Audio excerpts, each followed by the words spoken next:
glass studio. Hi, Johnny. It's Mary Jo. Thanks for having me to your studio. No problem. Nice to have you, Mary Jo. What are you working on today? I'm working on a 3-panel commission for a couple up in Sandgate, Vermont. They want 3 transom windows on the south side, so they want the glass to be fairly opaque, meaning it would block some of the light with the white in it. That makes it opaque.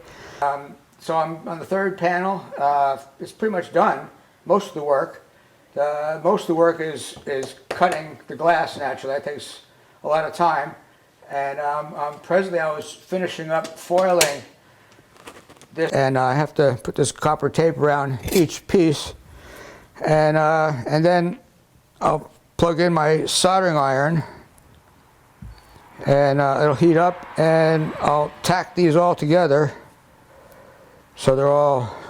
And that's what keeps the piece stable. Yep, that's what keeps it stable as I solder it. The tacking just keeps it where it should be. And then I got to run the iron over all the lead lines and build up a nice solder bead on it, which takes a little bit of practice, time. And so, how did you get into stained glass artwork? Well, I was living in California for 8 months in 1973, and I worked at Christian Brothers winery picking grapes for a season, and I met a man named Randy, and he was making terrariums. And anyway, I left California. I went back to Wisconsin, where I was living before that and after that for many years, and I started making terrariums. And friends from California, Kosh and Turk, their nicknames, they had a business called Turkosh Terrariums. They moved to near me in Wisconsin because I was making them faster than they were, and they had just been to the New York gift show and gotten $12,000 worth of orders, and wow, and no shot, no way to make them. So they moved near me. We made them. We had a business for about 3 years maybe. We're 5 friends. We're all in this double wide trailer cranking out terrariums, and that's where I got my eye teeth wet with glass work, and then. I helped Kosh and Turk move the business to Woodstock, New York. Southwest Wisconsin wasn't active enough for them, and it was fine with me. So I helped them move. I was there for 6 months in Woodstock. I left Woodstock because I wasn't cool enough or hip enough or rich enough to live in Woodstock. And this was after Woodstock? This was after Woodstock. This was about 76. Oh. So Johnny, you started doing stained glass when you were a young man.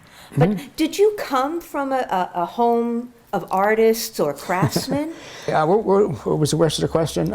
Just, I mean, where did this artistic bent come from? I don't know. My mother, she did a little rug hooking. She called herself the Happy Hooker.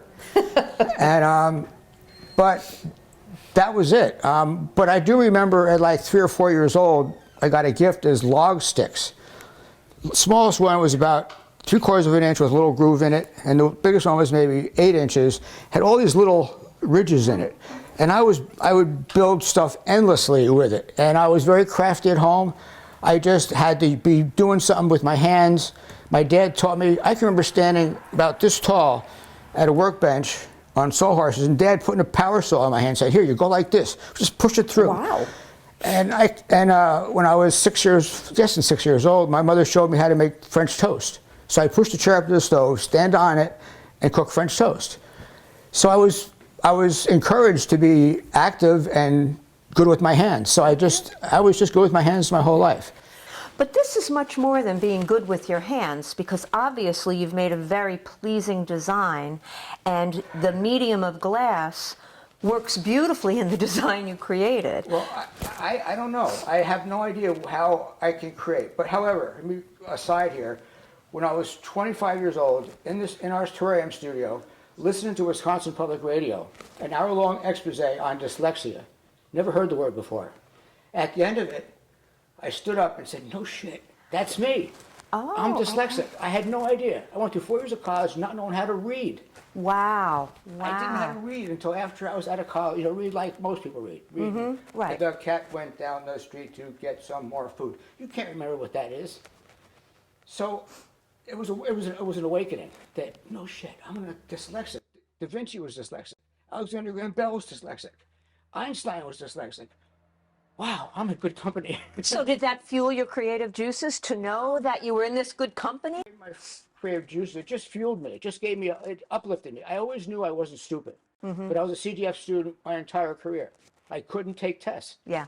I couldn't read them quick enough. You know, I remember most tests, I guessed the last 6 questions. I didn't have no. And yet you could excel at things you did with your hands. Yes. So, and how I design and how I choose color, I don't know. I just do what pleases me. Okay. However, And so- most of my designs come from other people. They make requests of me.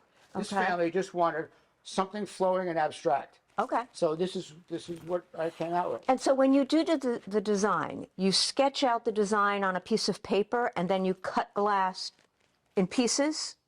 But first, I have to do something to present the home with, a drawing to present them with. So this is what I did for this one.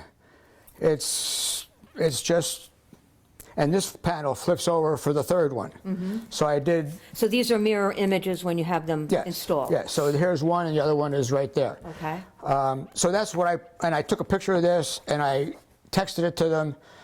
They liked it and they asked for, you know, pastel colors. They didn't want any primary colors. They didn't want it real bright and gaudy.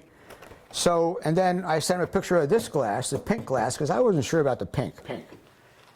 And why did you choose the pink glass? What did that speak to you? Is it It was the pattern? It was really about the only thing I had, to tell you the truth.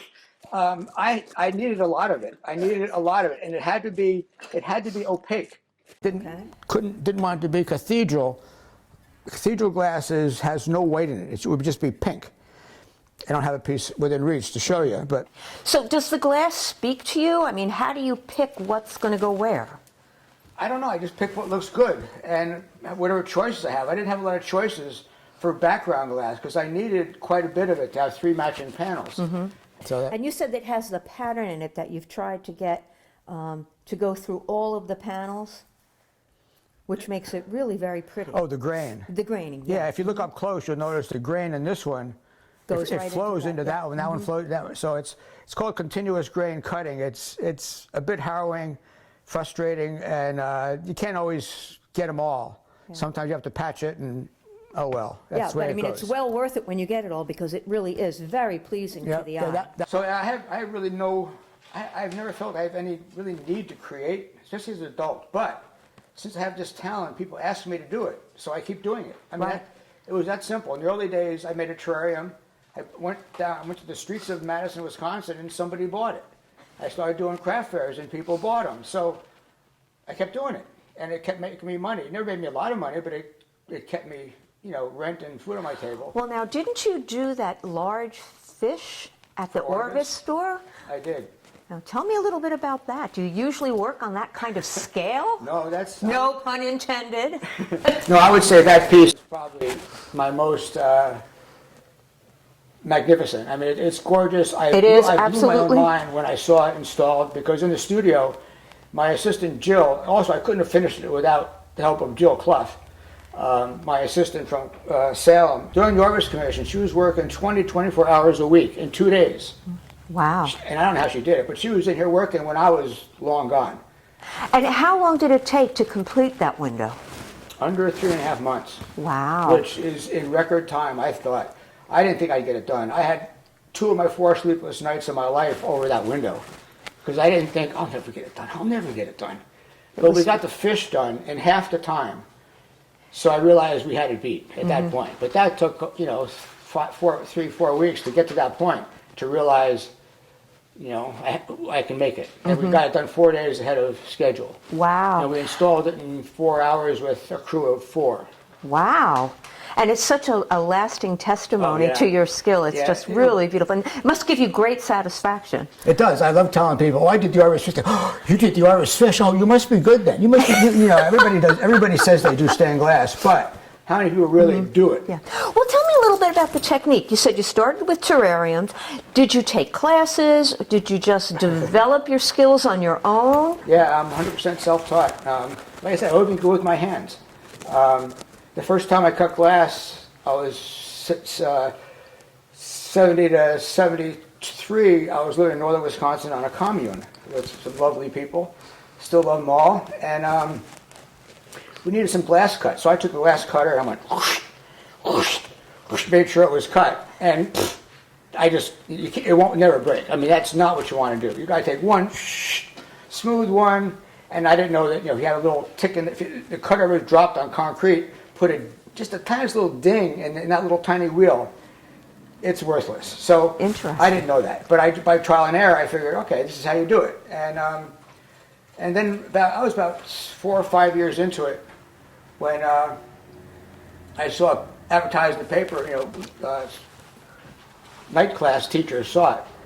I could do that. So I read a couple books before I taught it. But I didn't really learn it. I can't say I learned anything. Now, you said that most of your work is commissioned. Are there ever conflicts between your artistic vision and the vision that your customers might want? No, that has never, ever happened to me. I've never, ever. I'm so proud of the statement. I've never had a commission refused. Okay. Everyone absolutely flipped out over it, except one person. A man ordered a really nice window about this big of a beveled polar bear, and it had another little polar bear and some ice mountains, all colorless glass, all white or colorless. It was nice. And when he came in to pick it up, the wife was with him, and she looked at it, she said, "Oh, honey, there's no color in it." And she walked out, and I'm thinking, oh, that's not good. But years later, I was going up to lift on Bromley one day, and this person sitting next to me says, "Oh, I know someone who's got this polar bear window," and the wife just is raving about it. So I thought, that bingo. was your window? Bingo, she likes it. Okay, so when you take a commission and you're dealing with the customer, how do you talk to them? How do you get their vision of what they want so that you can create a product for them? I would say 25% of them have a drawing that they want something jumped off of or something like it. But most people, they just talk to me. I want a wolf on a hillside howling at a moon. Art. That's probably the question of the century. Everybody wants to know what the difference is, but to me, craft is the building of something with your hands. So this is a handcrafted window. And when a craftsman reaches a certain level of proficiency with his own, and I quote, his own designs, not buying a book, taking a pattern and making it exquisite. That's not an artist, because that's not their design. But the artist is when you design it, when you put it on paper.